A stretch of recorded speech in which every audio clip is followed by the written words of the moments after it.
Olá, vamos fazer a nossa aula número 4. Estamos falando de gestão de vendas e atendimento a clientes. Nessa aula, nós vamos falar de processos de vendas, propaganda e ética, quais são algumas estratégias para as vendas e inovação tecnológica e quais são as iniciativas de concorrência frente a essa tecnologia que nós vemos em avanço hoje.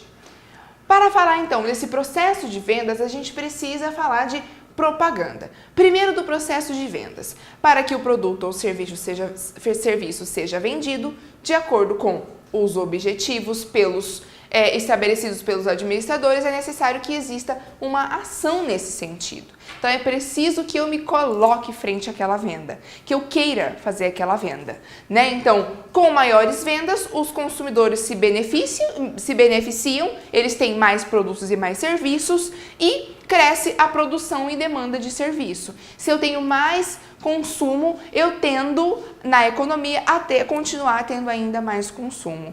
Para que eu, como empresário, como produtor, eu seja capaz de acompanhar esse mercado, é preciso que eu me prepare para isso. Então eu vou ter mais demanda e a minha produção vai tender a crescer também. Nesse ambiente de crescimento, lembre-se sempre de pensar no que nós já falamos, em pesquisa de mercado, saber se o meu cliente ainda demanda aquele produto, saber qual é o preço da minha concorrência, se eles estão praticando um preço muito baixo ou muito alto, isso também vai influenciar como eu ajusto as minhas estratégias.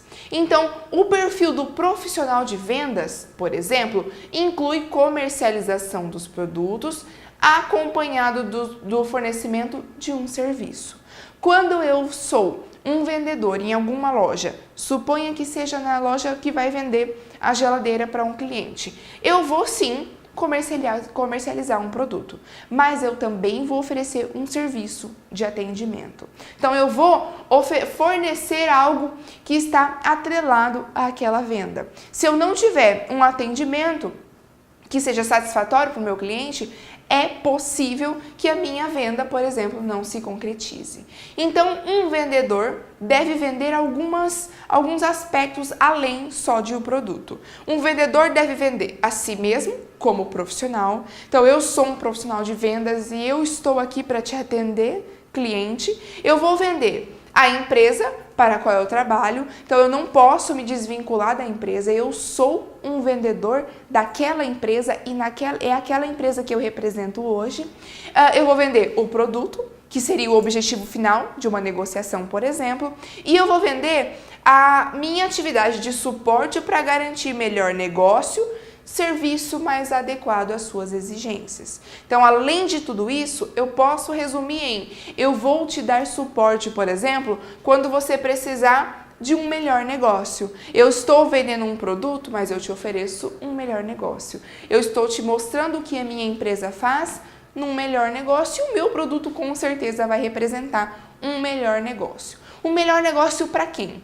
Para o cliente em comparação às concorrentes. Então, para eu falar de algo que é melhor ou não, eu tenho que ter alguma comparação em mente. Então, nesse momento, para que eu possa realmente praticar essa venda, mostrar para ele que eu sou o melhor negócio, que a minha empresa tem o melhor negócio para ele, eu vou falar de propaganda, um dos 4 P's do nosso composto de marketing. A propaganda, por exemplo, é o que é feito em prol da empresa, marca ou produto. A mídia paga em comerciais, outdoors, comerciais radiofônicos e todos os outros tipos de comunicação que podem acontecer. Então, o que eu quero com uma propaganda? Eu quero, principalmente em prol da empresa, fazer com que ela seja conhecida, fazer com que as suas promoções sejam conhecidas. Eu posso querer lançar um novo produto no mercado, por exemplo. Então, é essa propaganda que vai mostrar para o mercado, mostrar para todos os consumidores o que nós estamos dispostos a oferecer. Nessa propaganda, por exemplo, é importante que eu escolha o veículo de comunicação. Então, desses exemplos que a gente deu agora, alguns veículos de comunicação são mais importantes para o cliente e outros ainda chegam com mais facilidade para ele. Pode ser que o seu cliente, lá na sua pesquisa de mercado, te disse em informações que ele usa muito a televisão. Então, para esse tipo de cliente, para o produto que eu quero oferecer, talvez seja melhor eu investir em alguma propaganda na televisão num horário que o meu cliente assiste, por exemplo.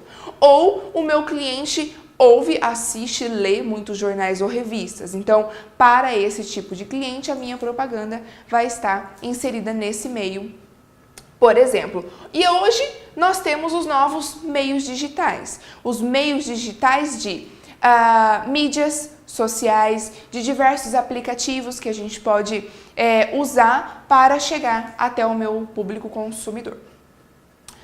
O profissional de vendas precisa, então, desenvolver um relacionamento pessoal, comercial e amistoso com todo mundo que ele quer influenciar.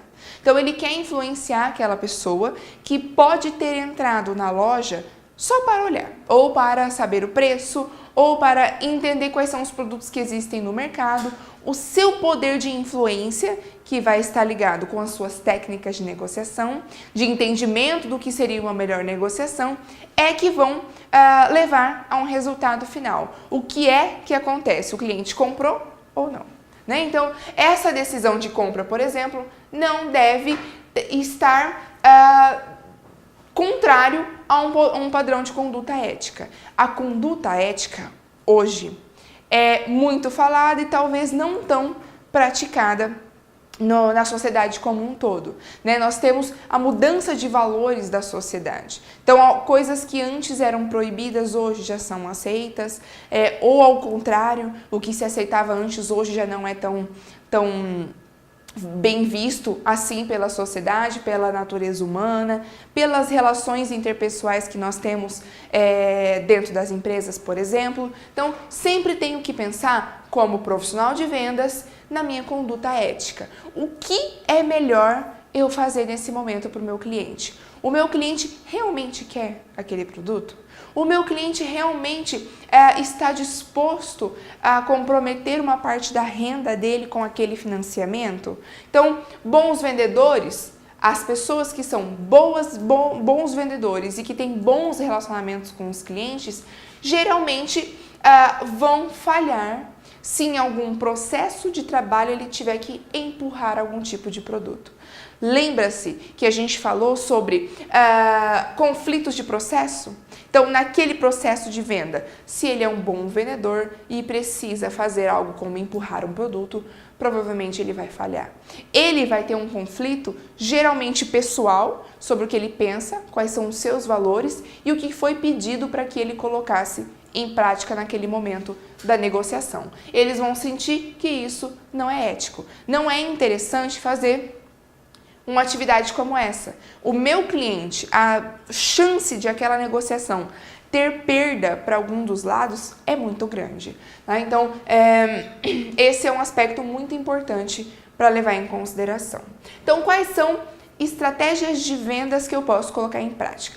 Primeiro, eu posso analisar a criação de novos clientes. Quando eu penso em buscar novos clientes, a análise de mercado, a pesquisa de mercado é primordial. Se eu tiver uma pesquisa de mercado bem feita, bem desenvolvida, com muitos detalhes que vão me ser úteis, eu com certeza vou saber onde procurar os meus clientes. E essa pesquisa de mercado vai me dar subsídios também para vender mais para a minha clientela atual. Então, imagine que você é um vendedor de produtos alimentícios, por exemplo, você tem um supermercado.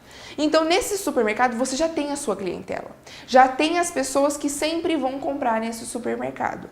Ou porque ele é mais perto, ou porque tem as melhores promoções, ou porque ele está no caminho do trabalho, por exemplo. Então, como eu vendo mais para esse cliente atual? Se eu fizer uma pesquisa de mercado, não para entender novos clientes, mas para entender como os meus clientes que já estão ali pensam, com certeza eu vou ter resultados muito mais positivos. Construir relacionamento de longo prazo com esses mesmos clientes faz parte da minha estratégia de venda. De eu pensar que não quero somente que ele compre e nunca mais volte. Quero ter um relacionamento de longo prazo com ele. E ainda trazer soluções para os seus problemas. Se o produto deu defeito, se o cliente não gostou e precisou trocar, qual foi o trâmite que ele precisou, por exemplo, numa prestação de serviço de ajuste ou de alguma informação adicional que ele possa não ter tido no momento principal da venda. Ajudar esses clientes a rever o produto para os clientes, revender os produtos para o cliente dela.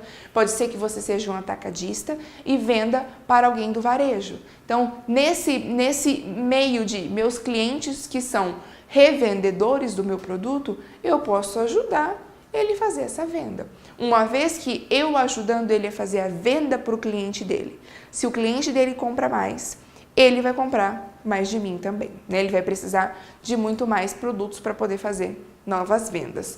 Eu preciso ajudar os clientes a usar os produtos depois da compra. Eu preciso consolidar o conceito da empresa junto ao cliente, que faz parte do meu relacionamento de longo prazo, esses dois itens. Eu ajudar, me colocar à disposição e ele saber que pode contar comigo para futuros negócios, por exemplo.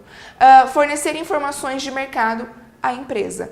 Eu saber como vendedor que diante das minhas conversas, da minha negociação, de como eu trato e lido com o meu cliente, eu posso ter já informações para passar para a empresa. Veja, se veio um cliente muito interessado no produto, ou um novo cliente do mercado, né, do supermercado, que não tinha vindo antes, eu posso, numa conversa rápida, entender características desse cliente, talvez onde ele mora, né, e já começar uma nova pesquisa de mercado para que isso seja consolidado para próximas compras.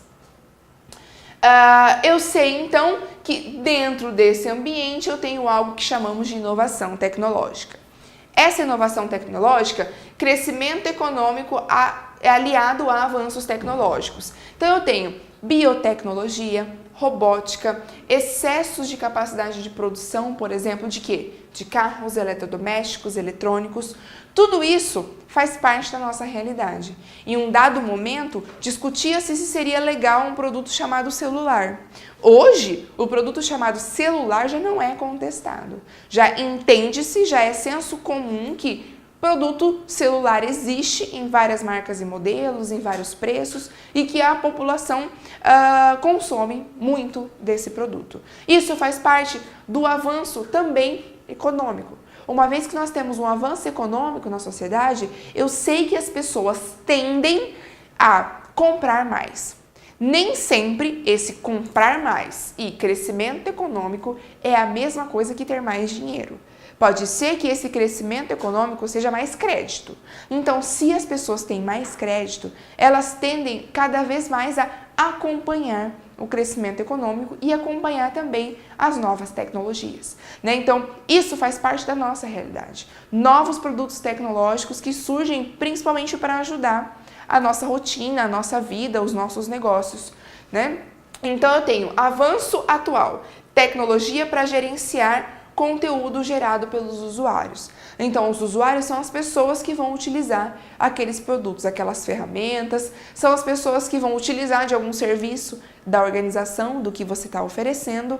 E nesse momento, o avanço tecnológico ajuda a quê? A compilar esses dados, a colocar esses dados numa planilha que pode ser analisada posteriormente, pode ser dados que sejam de acesso, dados que sejam de o quanto aquela pessoa usa a internet ou não. Então, esses avanços tecnológicos, eles vão ser colocados na rotina também de um vendedor. O vendedor precisa ter contato com esses novos avanços, essas novas ferramentas que existem. Para quê? Para facilitar a sua interação com o cliente, para que aqueles dados proporcionem uma melhor pesquisa de mercado, para que eu entenda o meu cliente a partir desses dados que vão formar informações, por exemplo, e principalmente para que eu tenha base para uma negociação. Se eu tenho mais informações, eu consigo negociar melhor. A partir desse entendimento de o que é a negociação, como colocar ela em prática, eu posso, por exemplo, fazer uma melhor venda, ou eu posso criar novas estratégias de venda, estratégias que não estão no mercado ainda, ou estratégias que já estão no mercado, mas eu vou aprimorar. Talvez não seja bom uma venda, você descubra que não é bom a negociação frente a uma degustação do seu produto, por exemplo, que para você é muito custoso e que é melhor que o cliente tenha a sensação de abrir o produto por si só e fazer a experimentação em casa. Então, todos esses ajustes na sua estratégia de vendas é possível a partir desse acompanhamento da inovação tecnológica. Nesse momento, a gente faz esse fechamento e nos vemos numa próxima aula.